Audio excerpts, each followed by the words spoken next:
की वृद्धि की है, परसेंटेज में नहीं है, ये 20 डिग्री सेंटीग्रेड में है। तो रेजिस्टेंस कितना प्रतिशत बढ़ जाता है बच्चों?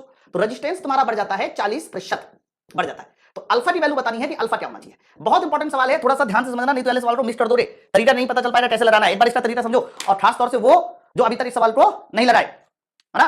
चलो इधर आइए।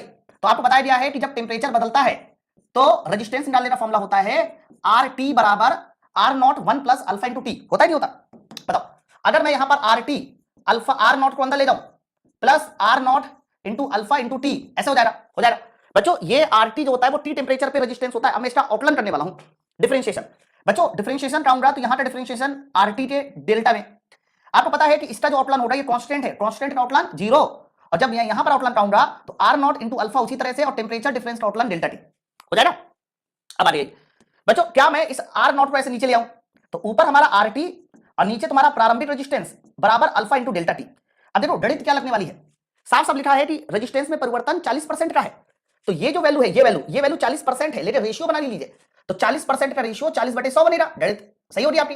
अल्फा मुझे निकालना है, क्या निकालना है? अल्फा मुझे निकालना है, और अल्फा निकालना है, वहां डेल्टा टी कितना है? 20 दिया गया है।